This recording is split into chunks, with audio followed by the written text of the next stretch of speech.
Assalamualaikum warahmatullahi wabarakatuh. Selamat pagi, siang, sore. Di pada kesempatan kali ini saya Tegar Haji Pangestu akan mempresentasikan terkait project yang sudah kami buat kelompok 1 dengan kode kelas 44 UG1 mata kuliah Machine Learning.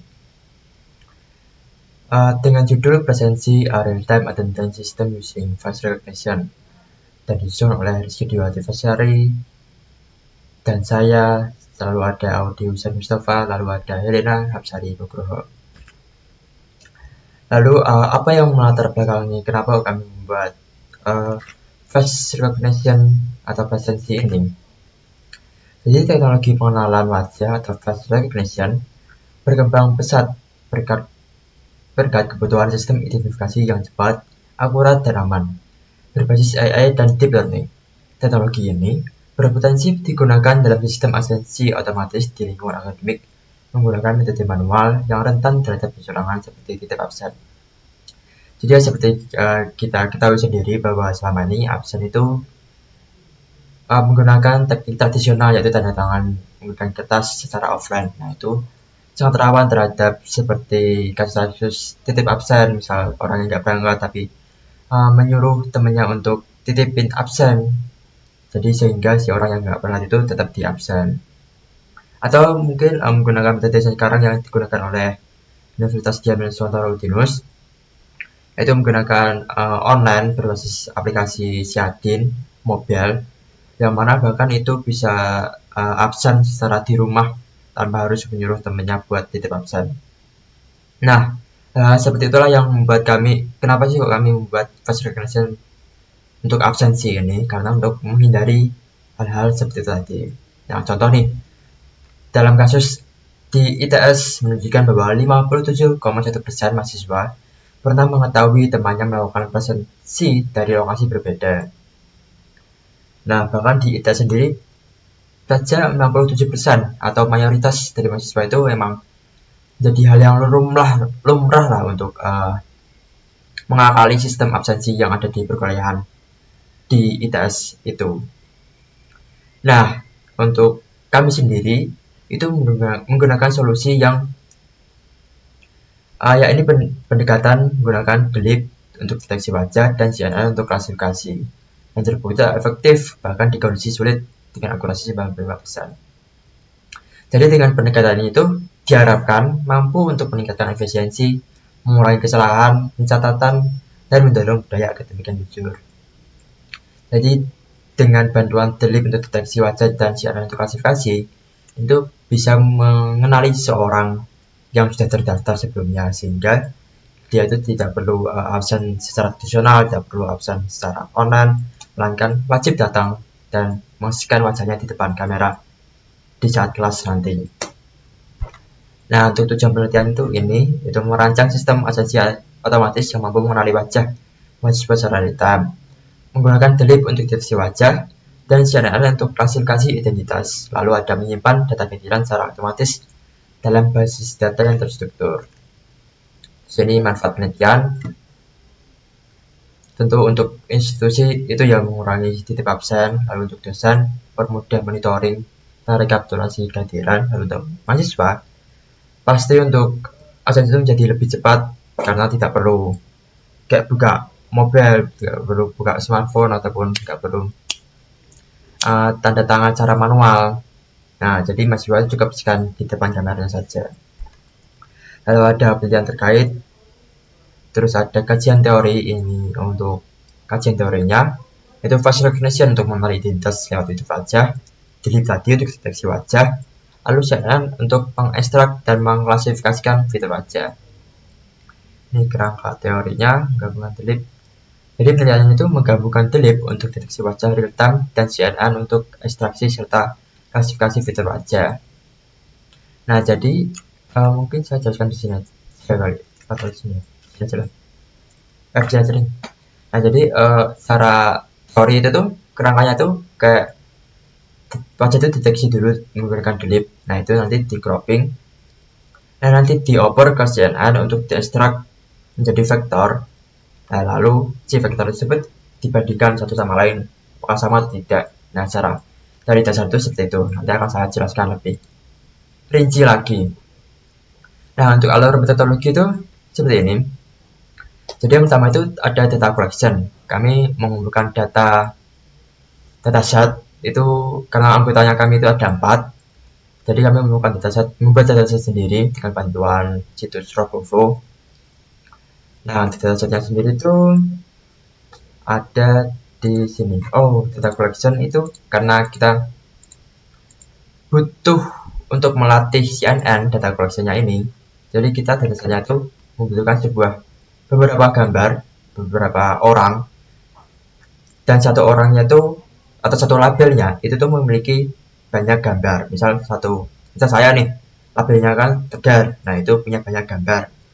Nah, data collection-nya itu tujuannya itu atau data collection itu seperti itu. Nah, untuk dataset itu seperti ini. Ini dataset awal sebelum di processing, sebelum di augmentasi. Jadi satu orang misalnya Rizky nih, dia memiliki banyak image ini dengan label Rizky. Terus misal ini juga Rizky. Jadi untuk satu orang tuh ada sekitar 20 atau 20 hingga 30 image. Nah, ini ada kelasnya Inote Audi, Helena, Tegar harusnya.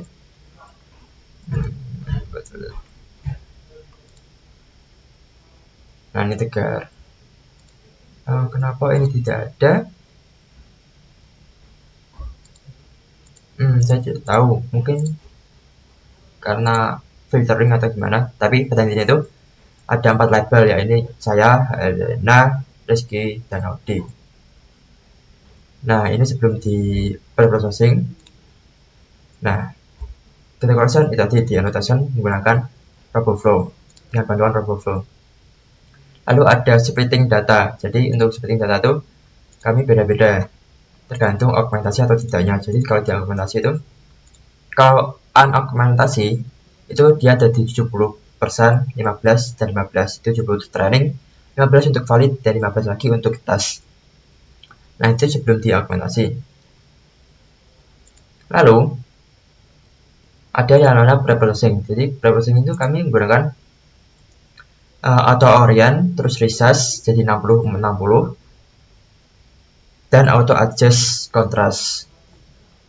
Nah, setelahnya itu ada yang namanya augmentasi. Augmentasinya sendiri kita ada rotation, brightness, dan noise sehingga menjadikan gambar yang tadinya 88 itu menjadi 212. Nah, contoh augmentasinya itu ada di sini. Nah, jadi dia tuh satu image tuh dia apply 3 augmentasi itu. Misal tiga-tiganya ini rotation, brightness, dan noise. Nah, ini satu image itu dia ada rotationnya, ada brightness-nya, ada noise-nya, titik ini. Dibandingkan dengan sebelumnya, sebelum di augmentasi itu dia seperti ini. Nah, tidak ada rotation, tidak ada brightness, tidak ada noise-nya. Nah, itu tadi perbandingan antara sebelum diaugmentasi dan setelah diaugmentasi. Lalu lanjut ke training model CNN. Nah, seperti yang saya jelaskan tadi bahwa CNN itu digunakan untuk mengkonversi satu image menjadi sebuah vektor. Nah, untuk trainingnya sendiri kami menggunakan Google Colab dengan backbone-nya itu MobileNet. Jadi kita tuh fine tuning dari MobileNet, cuman dia tuh cuman ngambil layer ke 100 ke atas yang di fine tuning. Ini untuk code di collab-nya. Terus kita tuh ada tripless. Jadi konsepnya tuh gini. Misal ini nih, image lah, bisa dibilang ini tuh manusia. Nah, dia itu di pre-processing, diganti menjadi vektor menggunakan CNN tadi. Vektor itu vektor. Nah, CNN fungsinya untuk itu. Nah, sementara triple loss atau loss function itu dia tuh ada tiga apa ya nama? Ada tiga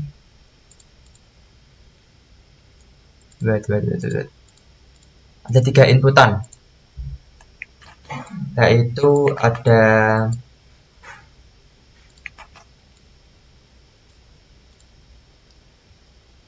angkor, ada positif dan negatif.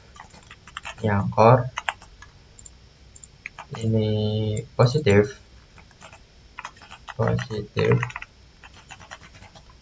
dan ini negatif. Nah, bedanya itu apa antara tiga ini? Jadi misal katakanlah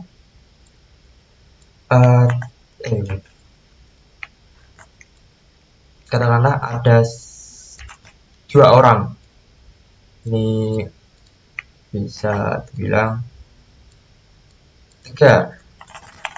Nah, yang ini itu Audi. Nah, Tegar sama Audi kan dia phase-nya kan diganti ke CNN menjadi vektor. Nah, normalnya vektor itu kan semakin dekat ini ya, apa namanya, derajatnya, maka semakin mirip. Nah, semakin jauh berarti semakin tidak mirip. Nah, normalnya Audi dan Tegar itu vektornya jauh. Nah, itulah fungsi dari triple loss. Jadi dia tuh kayak melatih supaya gimana caranya si Audi dan Tegar itu vektornya itu menjauh gitu. Nah, inputannya itu ada tiga.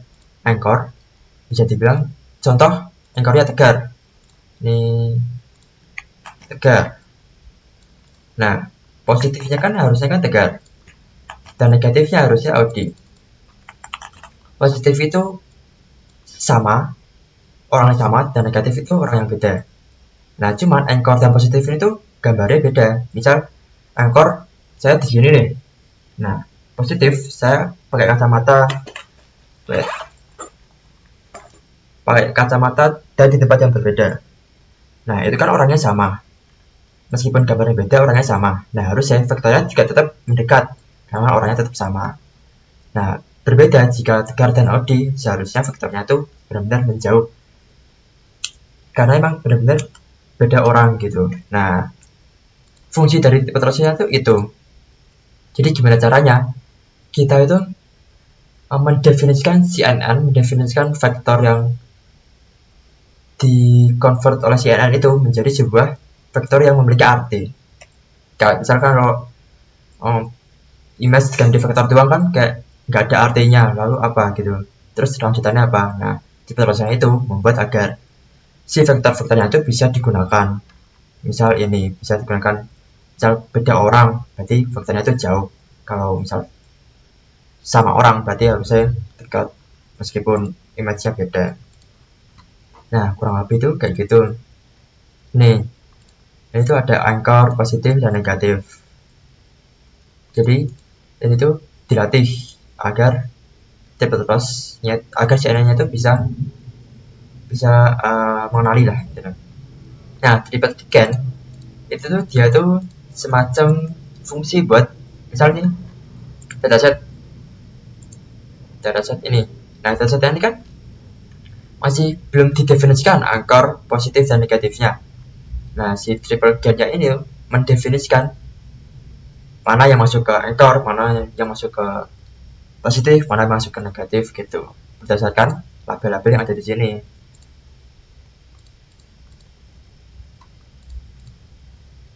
Sini ada trend dan fallnya. Nah, ini proses trainingnya. Nah, ini hasil akurasi menggunakan namanya apa ya ini? Ya itu. Nah, intinya ini tuh kan dia awalnya kan ini epoch sekian epochnya kan maju terus. Ini berapa? 15 kalau nggak salah. Oh, 20 epoch. Nah, dari awalnya loss-nya tuh tinggi, jadi dia semakin menurun. Nah, meskipun yang file-nya emang agak kurang konsisten juga sih. Terus ini mendefinisikan kalau kelas Audi itu 0, Helena 1, Rizky 2, Tegar 3. Terus ini untuk klasifikasinya atau clustering atau klasifikasinya. Jadi tadi 0 kan Audi, Helena itu 1, Rizky itu 2, Tegar itu 3. Nah, jadi dia meskipun emang masih kurang, cuman dia udah ada gambaran lah ini. 1 tuh ya kesini circle-nya, terus 2 itu kesini circle-nya, 0 tuh kesini circle-nya, terus 3 itu circle-nya kesini. Meskipun beberapa juga emang kayak nyasar gitu ya, kayak 1 bisa sampai sini, terus 2 sampai ke sini. Nah, kalau tadi itu ini kan terancam oval nih. Nah, ini tasnya pakai dataset yang tas ini masih kelihatan kayak ininya circle-nya di sini, circle-nya di sini. Terus ini untuk akurasi dari erosi curve. Jadi yang tadi bahwa true positif itu dia itu orang yang sama dan itu dibatasi dengan nama yang sama. Nah, kalau false positif itu orang yang sama tapi diprediksinya beda nama. Nah, jadi dapat kayak 0869. Jadi ini tuh pakainya Euclidean. Jadi rumus untuk membandingkan antar vektor itu menggunakan Euclidean. Ini untuk ke contoh Euclidean. Terus ada lagi contoh untuk Gaussian similarity. Nah, jadi dia dapat di 0,8379. Nah, jadi ini tuh outputnya itu jadi model KNN. Oh, outputnya itu ada dua, yaitu CNN-nya untuk embeddernya untuk mengkonversi menjadi vektor, lalu ada KNN-nya atau file ekstensinya namanya PKL. Itu berisi vektor-vektor yang bisa dilatih. Kan tadi kan ngelatih kayak tegar sama Audi itu beda loh vektornya. Nah, nanti dimasukin di ini PKL-nya ini. Nah, ini sebagai contoh nih prediksi. Jadi dia masukin tes Audi. Nah, terus hasil prediksi menggunakan KNN itu hasilnya Audi. Jadi ini kan benar nih, tapi ini kan foto. Nah, dari eksperimen ini tuh dari dua model lagi. Terus digunakanlah di VS Code.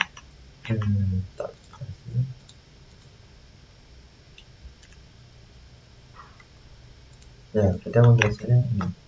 Nah, ini untuk fase deployment-nya. Setelah model tadi ini kan di load-nya di sini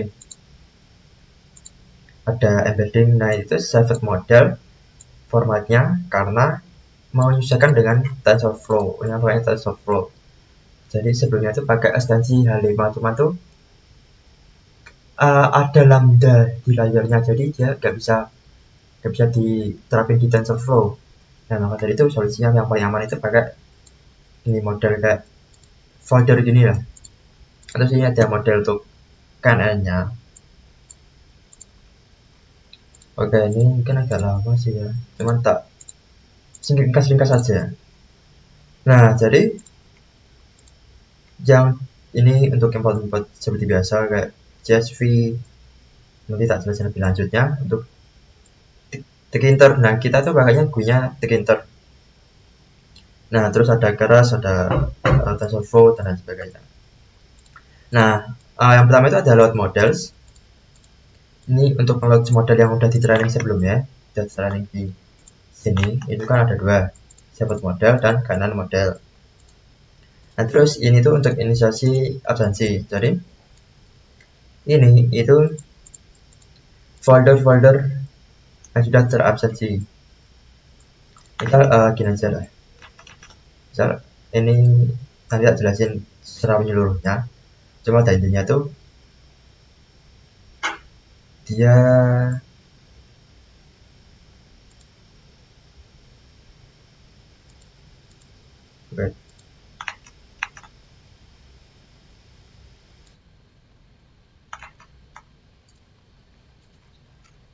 Nah, jadi maaf tadi di cut, ternyata ini tuh tidak bisa di start karena gambarnya sedang saya pakai.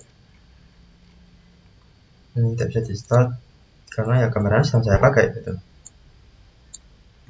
Nah, mungkin untuk penjelasan terkait development ini izin untuk tidak menyalakan kamera karena untuk digunakan sebagai pengujian dari facial recognition, jadi izin untuk matiin kamera.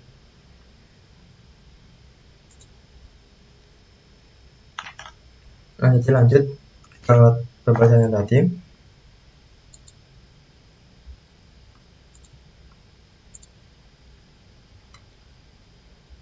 Macam mana tadi? Nah, ini sampai absensi, jadi dia tuh kayak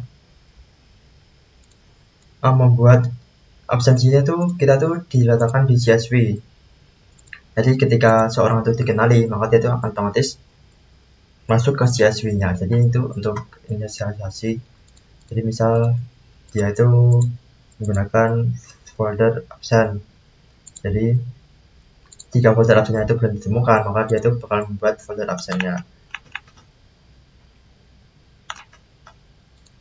Nah, lalu ini ya kayak Mac directory, jadi ya folder absen.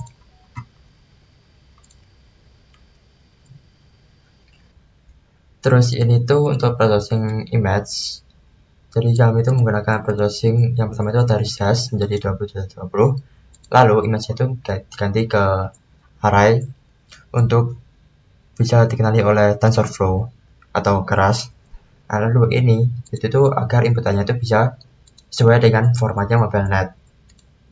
Lalu expand dims ini tuh menambahkan dimension di awal ini jadi satu karena kan image ini nggak cuma satu nih, jadi dia itu ada banyak sehingga diperlukan expand dims. Lalu ada juga threshold. Jadi ininya itu threshold itu dia seperti kayak ambang batasnya begitu. Jadi ketika melewati suatu ambang batas, dia tuh kayak bisa dibilang percaya diri bahwa oh ini tuh benar loh. Nah, jadi dia akan mengeluarkan recognition-nya, hasil recognition-nya. Ini ya, menggunakan materi KNN vektor menggunakan materi KNN yang sudah dilatih. Nah, threshold batas maksimum jarak yang dibatasi dengan jangka valid. Fungsinya akan mengembalikan unknown jika jarak tetangga terdekat melebihi threshold. Karena ini thresholdnya 1, jadi dia tuh semakin tinggi thresholdnya, maka peluang untuk dikenali unknown itu semakin kecil. Nah, kalau thresholdnya itu semakin kecil, misal katakanlah 0,6, itu peluang untuk unknown-nya itu besar. Lanjut ke catat absensi. Jadi kita tahu absensinya kan berdasarkan ini. Jika unknown itu dia akan return. Nah, jika itu sudah tercatat, dia akan return juga. Nah, ini waktu, ini file name-nya, nama waktu, request. Terus ini tuh untuk add, jadi dia tuh kayak menambahkan gitu. Jadi dia tuh kayak override tapi menambahkan. Misal ini. Nah, ini kan kayak tambah terus. Terus ini untuk fast detector-nya, jadi kami menggunakan library yang namanya delete. Delete itu semacam dia tuh menggunakan titik-titik.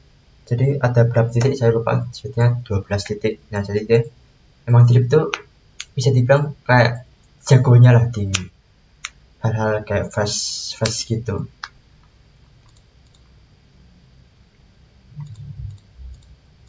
Nah, lanjut ke GUI-nya. Ini GUI untuk printernya.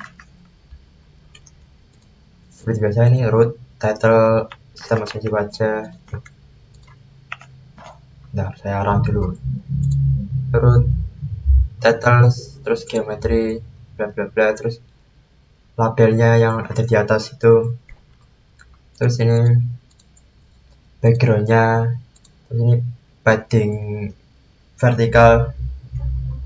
Nah, ini kan semacam root title, ini title, terus geometrinya sebesar apa ini tuh windownya ini.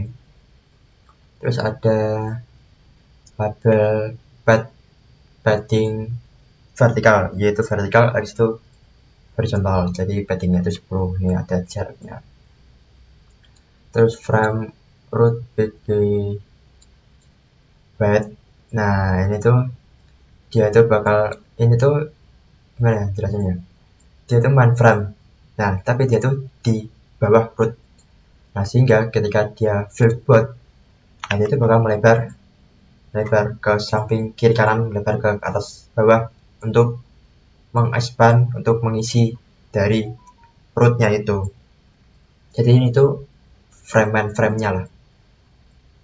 Nah, tapi dia tuh tetap di bawah si rootnya. Jadi ini ada left frame, dan di sebelah sini itu setnya left, padding X, padding Y, ya kayak styling pada umumnya gitu. Terus ada video frame, ini tuh di sini. Video frame itu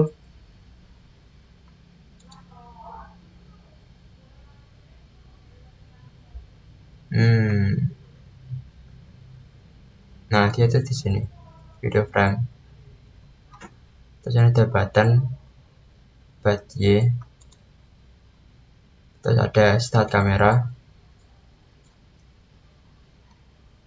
Nah jadi dia tuh width-nya 15, terus dan kawan-kawan, fontnya ini, terus backgroundnya font backgroundnya itu white, terus ini tuh grid-nya, jadi dia tuh row-nya 0, kolomnya tuh 0, terus padding X-nya tuh 10, sehingga ini tuh jarak, tapi row dan kolomnya tuh 0, dibandingkan dengan si top kamera itu kan row-nya 0 tapi kolomnya 1. Jadi dan juga dia ada padding X, sehingga ini tuh ada jaraknya, sama juga parameter-parameternya. Tapi ini bedanya stop kamera, ini start kamera.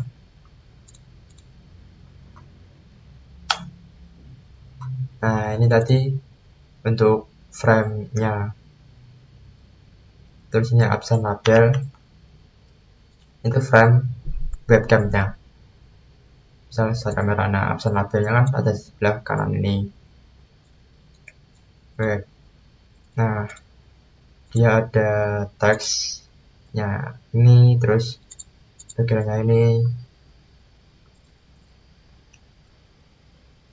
Lalu ini isi-isi dari ini ya, total hadir, ini masuk ke sini.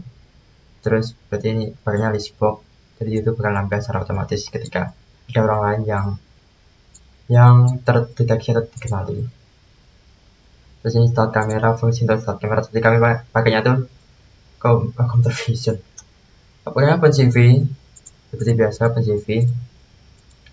Terus ini juga stop kamera, untuk stop kameranya biar komputasinya itu nggak selalu berjalan gitu. Jadi aplikasinya itu bisa dijalankan dengan spesifikasi yang rendah. Nah ini update frame-nya yang penting juga.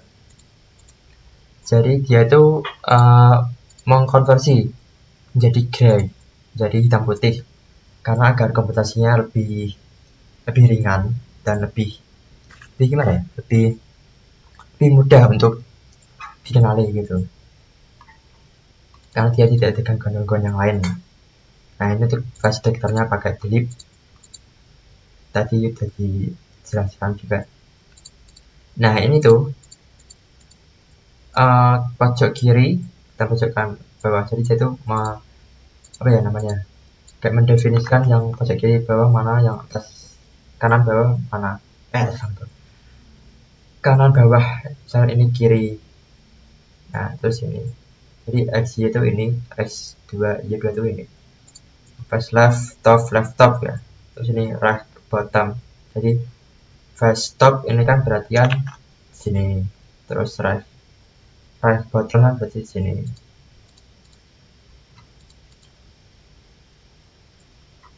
Terus ini untuk croppingnya, jadi dia bakal crop gitu. Terus ini kayak mendeskripsikan yang sudah dituliskan fungsinya tadi, kayak kasih input, jadi di preprocessing, terus di embedding, terus digantikan NumPy, terus diprediksi menggunakan KNN distance. Saja belum ya KNN distance tadi ya, yang bagian ini dia bakal prediksi namanya tuh siapa sih berdasarkan faktornya tersebut. Nah terus ini pemilihan color, jadi jika anon itu bakal merah, terus signalnya itu bakal hijau.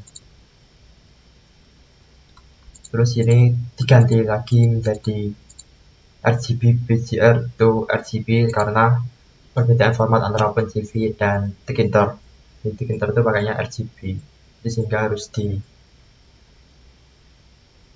menjadi RGB sehingga bisa ditampilkan di GUI-nya Tkinter.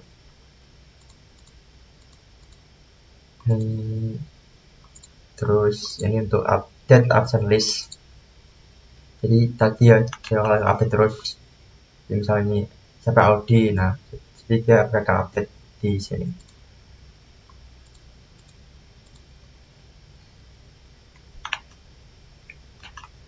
Jadi nanti tuh bakal kesimpan juga foto yang karena ini banyak salahnya, jadi dia crop, jadi yang crop terus disimpan di sesuai tanggalnya, terus juga kesimpan di CSV, jadi di tanggal mana, hadirnya siapa gitu.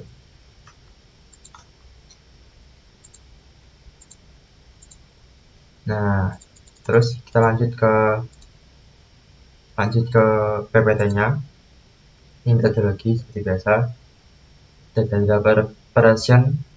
Ini seperti yang saya jelaskan tadi bahwa ada hasil preprocessing, ada argumentasi, ada original juga, ada preprocessing, ada argumentasi, ada pembagian data. Nah ini first text-nya itu menggunakan delete dan dituning ulang. Terus ini proses evaluasi, terus monitoring maintenance, kalau ada development app menggunakan Tkinter tadi.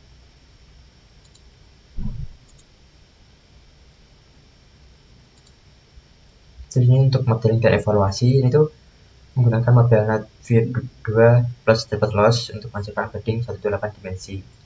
Terus tambah argumentasi, akurasinya itu menjadi 84,62%. Nah sementara dengan argumentasi itu menjadi 92%. Nah ini untuk development app-nya menggunakan real time, terus ada delete, ada KNN, terus menjadi CSV, dan foto hasil cropping juga. Jadi kesimpulannya untuk penelitian itu pengembangan sistem presensi otomatis basis pengenalan wajah dengan memanfaatkan model NAT V2 dan trip terus untuk menghasilkan fast embedding. Metodologi pengembangan menggunakan tahapan CRISP-MLQ mulai dari pemahaman kebutuhan, pengolahan data mandiri dengan argumentasi hingga development ke aplikasi desktop real-time berbasis GUI. Terus ini untuk aplikasinya KNN mencapai 92%, erosi UC-nya mencapai 0,87. Nah, performa meningkat signifikan dengan augmentasi data. Sistem yang dinamakan presensi mampu menggantikan metode presensi manual dengan cara yang otomatis. Namun, itu masih banyak hal yang harus diperbaiki. Jadi kayak tadi ya, kayak masih banyak salahnya, rekursinya. Terus yang bisa dikenali juga masih sedikit. Jadi rencana kedepannya tuh kami bakal menggunakan Minfus. Jadi Minfus itu sebuah database vektor sehingga ketika menambahkan statement baru itu tidak perlu training ulang. Jadi dia tuh cukup disimpan di vektor dan nanti dicari constant similarity-nya. Nah jadi dia lebih bisa fleksibel gitu. Terus ini yang keamanan data, tambahkan enkripsi. Misal mau nambah data nih, nah harusnya kan orang-orang yang emang bertugas di situ. Coba model lain. Nah itu kami itu tidak menggunakan model library face recognition kayak FastNet, ArcFast atau EfficientNet. Nah karena ini untuk mata kuliah machine learning, sehingga kami itu berusaha untuk melakukan eksperimen-eksperimennya sendiri kayak tadi ya, kayak CNN, Tipet Loss dan lain sebagainya. Kayak KNN juga sehingga kami memang menghindari library Fastnet dan kawan-kawan, meskipun memang ya itu cara ringkasnya ya Fastnet itu. Mungkin itu dulu yang bisa saya sampaikan. Mohon maaf bila kepanjangan videonya, dan mohon maaf bila banyak kata-kata tadi. Saya akhiri.